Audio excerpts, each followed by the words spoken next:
Garrett from St. Augustine, Florida said, which games have you circled for the upcoming season as must watch? I know all games are must watch, but you get what I'm saying, LOL. It's good that you added the caveat, Garrett. I would have had to add it if you didn't. So I have some games listed on the trusty notebook paper in front of me. I don't want to beat around the bush. Let's just call it what it is. Texas, Alabama is going to be must-watch TV. Texas is eternally in that are they back mentality. Or I guess I should say the country is always in a are they back mentality when it comes to Texas. And the country also happens to find itself, some of the country at least, in a situation where they're doubting Alabama a little bit more than they would. And you're telling me I get both of those teams on the same field? It's not neutral either. I get them in Tuscaloosa. After yours truly stood on the field in 157 million degree heat in Austin last year for an 11 a.m. kickoff, which I don't mind, by the way, this one's in prime time. You get Alabama a couple of times this year, actually. You get Bama at home in games where either they almost got beat last year, i.e. Texas, or they flat out did get beat last year, i.e. LSU, Tennessee. So if you're an Alabama season ticket holder, some years it's, this year you're going to get your money's worth and then some. Texas, Alabama. That one's going to be great, and you don't have to wait long. That one's in week 2. Next up, and I'm not going in sequential order here, next up is later in the year. Think about week 12. Think about all the way up in the Pacific Northwest. These teams did not play in 2022. It is USC at Oregon in week 12.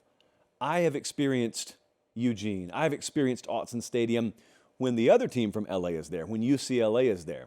But when USC rolls into town and it's late in the year, and these are the two favorites, this is 1-2 to win the Pac-12 right now in terms of preseason odds, could be on fire. There's no could be. It will be on fire up there. And also, this is part of that really, really treacherous stretch on the back half of USC's schedule. They have that really, really early bye week, remember.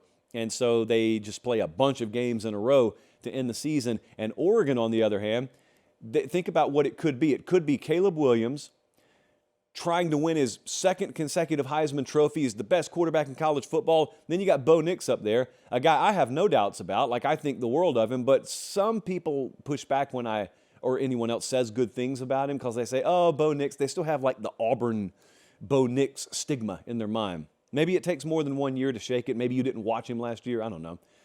But that could be a big-time quarterback matchup, big-time matchup, period. So I'm looking forward to that one. Week 4 is really big. I did not even put Ohio State and Notre Dame on this list, but that also happens in week 4. FSU at Clemson.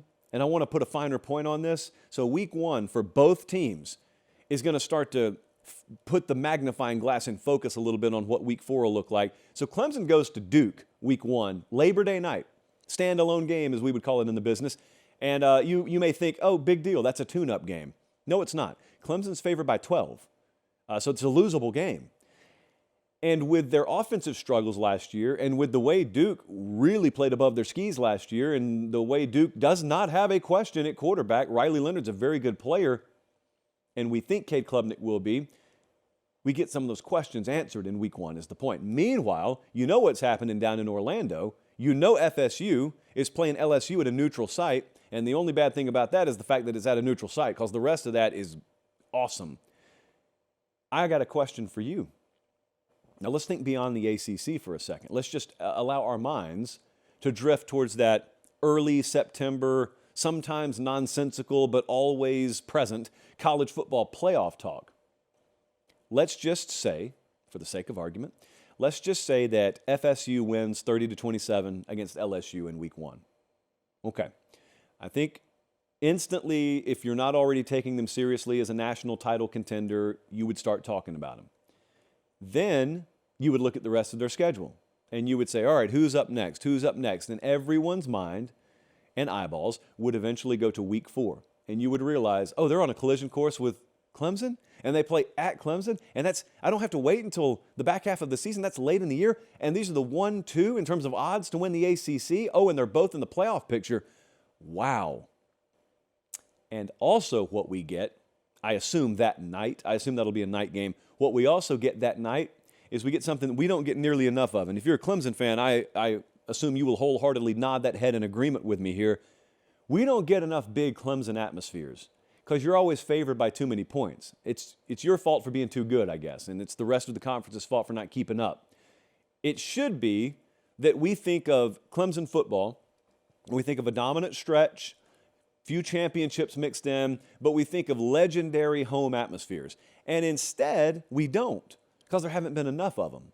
This year, you're guaranteed, virtually guaranteed to have at least a couple of them, with obviously FSU. Notre Dame comes in there later in the year too. So that's what I think about with that one. That's before the first month of the season is up. What about the last week of the year? I know we're not overthinking the room here by any stretch, but Ohio State at Michigan. I could start the list with this, really. This went in no particular order. The drama, the urgency, the nervousness, the chewing the fingernails to the nub, the being terrified about what your legacy is going to say about you if you don't come through in this game, that's every year. But if you're a player, you eventually come through there, you move on, your legacy is set. And for a long time, Ohio State players, it didn't really matter what era you played in. You had a winning record against Michigan. Michigan has not won back-to-back-to-back in this series this millennium. Y2K was still on the horizon the last time Michigan went back-to-back-to-back. And now they're threatening to do it, and you got to go to Ann Arbor, Michigan to play it this year like you did in the snow a couple of years ago. And all of a sudden, you've got guys running the risk of leaving Ohio State with a losing record against Michigan. And furthermore, you got a coaching staff there led by Ryan Day, who's running the risk of being the staff that let the rivalry get away from them. And then on the other side, you got Harbaugh and his staff that know we figured things out. We know we can beat Ohio State. We've done it a couple of times in a row, but we haven't arrived yet either because we haven't done anything past that. We've won the Big Ten, but past that, we've gotten beaten twice in the playoff. So neither one of them feel like they've arrived. One of them's in total wounded animal mode. The other one is still on the hunt. And you and I get it. The last Saturday of the regular season at noon Eastern, 11 a.m. Central Time, and it's wonderful. It's wonderful. Why? Because regular season college football is wonderful. So I can't wait for that.